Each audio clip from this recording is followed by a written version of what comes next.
Yo halo, kali ini saya mau cobain dan bahas handphone dari merek Tecno untuk pertama kalinya ya. Dan ini saya dapat yang Tecno Spark 20 Pro Plus. Lumayan berat nih namanya. Untuk salah satu keunggulan handphone ini ada di layar yang berasa flagship gitulah. Oke, nggak usah makin dilamain, mending langsung aja di unboxing. Di dalamnya pertama ada handphonenya nih, rame bener kelihatannya ya. Ditaruh dulu. Lanjut, dapat kertas-kertas. Yang ini info dari garansinya 12+1. Berarti garansinya itu setahun 1 bulan ya. Ada panduan singkatnya yang berbahasa Indonesia dan ini kartu garansinya ya. Terus ada cleaning kit buat layar. Walah, dapat tempered glass-nya juga ternyata. Yang sisinya ada frame hitam kayak gini. Nggak tanggung-tanggung ternyata ngasihnya ya. Dapat softcase juga nih yang bening dan lumayan ketutup. Terus ada kabel data Type-C USB-A yang dalamnya warna orange kayak gini dan kabelnya tebel ya. Ada SIM ejectornya dengan bentuk kayak gini dan masih dapat charger nih yang gede banget ya. Outputnya juga maksimal di 11 volt 3 ampere atau 33 watt. Mantap. Udah nggak ada apa-apa lagi. Jadi inilah isi box dari Tecno Spark 20 Pro Plus yang dapatnya lumayan lengkap nih. Lanjut, cek unitnya. Jadi di sini ada tulisan-tulisan nilai jual dari handphone ini. Rame banget ya, berasa banyak gitu keunggulannya. Ntar sambil dijelasin deh, langsung dikletek ae. Nah, jadi beginilah penampakan dari handphonenya. Saya dapat yang warna Lunar Frost atau putih mutiara gitu. Kalau kena cahaya dia bakal muncul macam pelangi. Ini tuh untuk bahannya plastik berfinishing matte dan bobotnya cukup ringan loh. Terus dimensinya ini lebih ke panjang, lumayan ramping soalnya. Dan ini kerasa tipis juga loh, kalau nggak salah cuma 7,6 mm.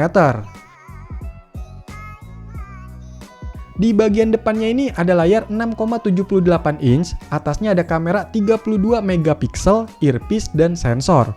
Untuk sisi kanannya ada tombol pengatur volume dan power. Di sisi bawah ada lubang speaker, USB-C, mikrofon, dan SIM tray yang modelnya begini. Bisa pasang dual nano SIM ya. Terus di sisi kirinya kosong. Di sisi atas ini ada lubang speaker dan mikrofon lagi. Untuk di bagian belakangnya di sini ada kamera yang dikelilingi bump bulat kayak gini. Kameranya ini ternyata ada 3 ya. Yang utamanya 108 megapiksel. Terus ada quad LED flash, keterangan IMEI-nya, dan tulisan Tecno Spark yang nggak begitu kelihatan. Untuk desainnya ini lebih membulat dan melengkung gitu ya, ala-ala Samsung Galaxy S10. Jujur aja saya kurang suka di bagian kamera yang bulat gede kayak gini, tapi agak minggir. Mending sekalian di tengah aja gitu, soalnya nanggung. Terus di sebelah kamera ini ada semacam motif yang glowing kayak gini. Menurut saya sih mending nggak usah ya, sekalian aja matte polos gitu. Tapi itu balik lagi ke selera sih. Selebihnya handphone ini masih kelihatan cukup mewah kok. Oke, coba dinyalain. Semoga bisa nyala. Yes, nyala.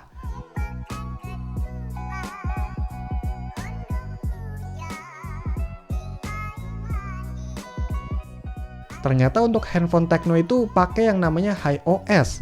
Ini versinya 13.6.0 ya. Dan inilah tampilan awal dari Tecno Spark 20 Pro Plus.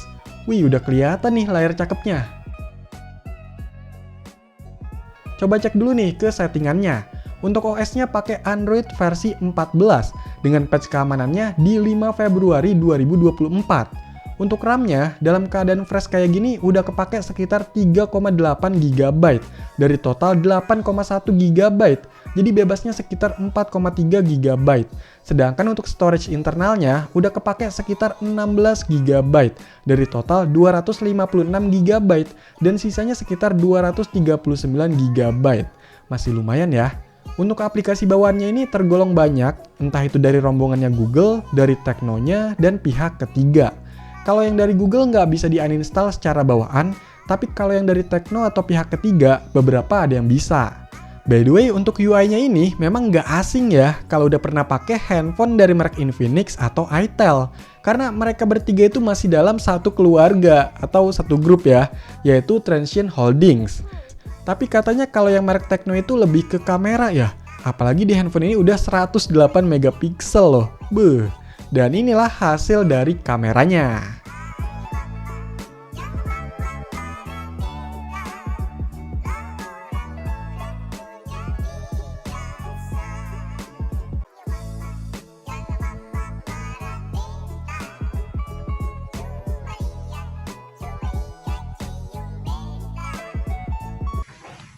Oke, jadi ini adalah hasil perekaman video dari Tecno Spark 20 Plus Pro atau 20 Pro Plus lah.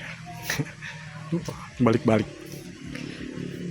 Ini pakai settingan bawaannya ya. Nah, kalau ini kita coba pakai settingannya di 1080 60 fps. Tapi untuk stabilisasinya itu nggak bisa diaktifin ya kalau di settingan 1080 dengan 60 fps. Menurut kalian gimana nih untuk hasil perekaman videonya?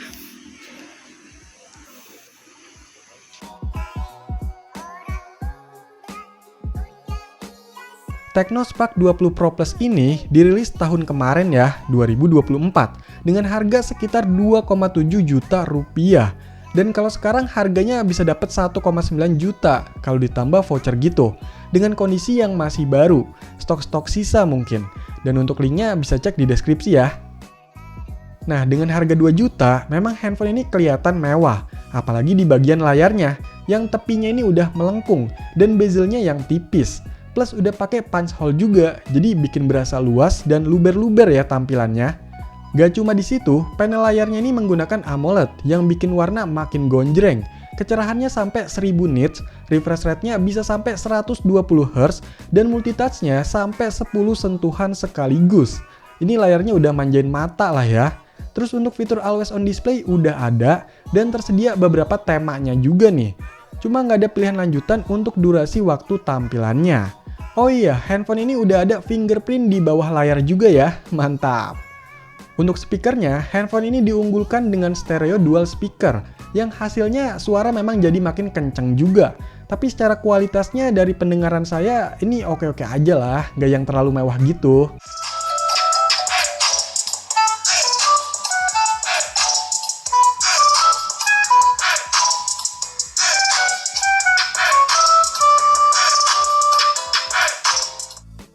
Dengan desain yang mewah, untuk performa ternyata nggak yang terlalu dikorbanin di harga 2 jutaan ya.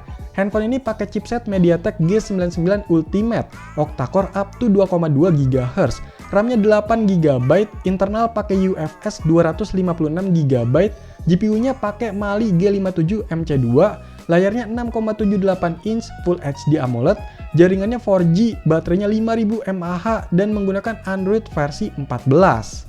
Dengan spek segitu, handphone ini dapat skor Antutu di 440 ribuan. Terus dengan storage yang udah UFS ini lumayan kenceng ya. Kecepatan bacanya sampai 1 GB per second dan 972 MB per second untuk tulisnya. Kalau sensornya udah cukup lengkap nih, giroskop ada dan bukan virtual kalau dari infonya. Buat main game menengah masih bisa lah. Mobile Legends settingan ultra masih kerasa oke nih. Main Roblox bisa dong, tapi menyesuaikan mapnya juga. Kalau game Genshin Impact paling di settingan rendah aja deh kalau mau lebih aman. Jadiin FPS-nya 60 masih boleh lah.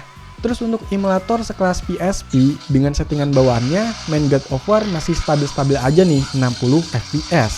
Sedangkan PS2 main downhill nggak yang lancar banget, tapi masih bisa dimainin. Kalau memang bukan buat gaming yang hardcore, handphone ini masih oke lah kalau menurut saya.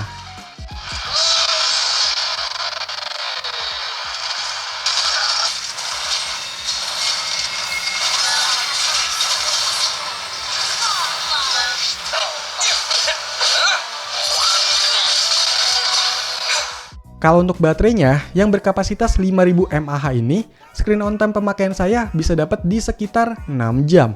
Main Mobile Legends di settingan ultra sekitar 10 menit itu bisa kurang 2%. Dan untuk pengisiannya, dengan charger 33 watt, dari 20% sampai full itu cuma 1 jam lebih sedikit aja. Mantap sih. By the way, handphone ini setelah saya pakai udah dapet update banyak banget. Kalau nggak salah 5 atau 6 kali lah. Itu kayak buat perbaikan bug dan update patch keamanannya. sampai sekarang mentoknya di 5 Agustus 2025. Tapi untuk versi Android-nya masih tetap di 14 ya. Secara fitur sebenarnya udah lumayan lengkap nih handphone. Semacam gesture buat screenshot, double tap to wake, musik gesture, dan lain-lain itu udah ada. Terus ada buat mencegah sentuhan di tepi layarnya yang lengkung ini. Dan ada shortcut dari tepi layarnya juga nih. Untuk multi windows atau jendela mengambang udah ada. Bahkan bisa digabung sama fitur split screen juga nih. Gokil ya. Terus gandain aplikasi bisa, dan game mode juga ada. Pokoknya fitur-fitur ala handphone zaman sekarang udah ada dan bisa lah. Yang jadi kekurangannya menurut saya di SIM tray-nya yang ternyata nggak ada slot untuk micro SD. Jadi nggak bisa pakai micro SD.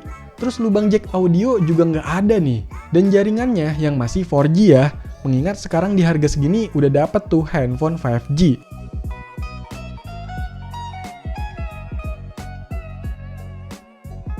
Dengan harga 2 juta, memang handphone ini terlihat mewah ala-ala flagship. Apalagi buat yang mau dapat pengalaman layar lengkung, memori yang cukup gede, fitur cukup komplit, dual speaker, dan paket lengkap di dalam box penjualannya. Tapi tetap, secara performa dan kualitas menurut saya masih di kelas harganya ya. Nggak bisa berharap terlalu tinggi juga. Ada kelebihan, ada kekurangannya. Dan untuk pengalaman saya pakai handphone Tecno ini berasa masih familiar lah sama handphone-handphone dari Infinix atau Itel. Karena memang masih satu grup. Nah, buat kalian yang udah pernah pakai handphone ini, boleh sharing-sharing pengalamannya di komentar ya. Oke, jadi itulah handphone Tecno Spark 20 Pro Plus yang tampilannya mewah, harganya masih cukup murah. Silahkan dikomentarin, like, share, dan subscribe channel ini. Terima kasih.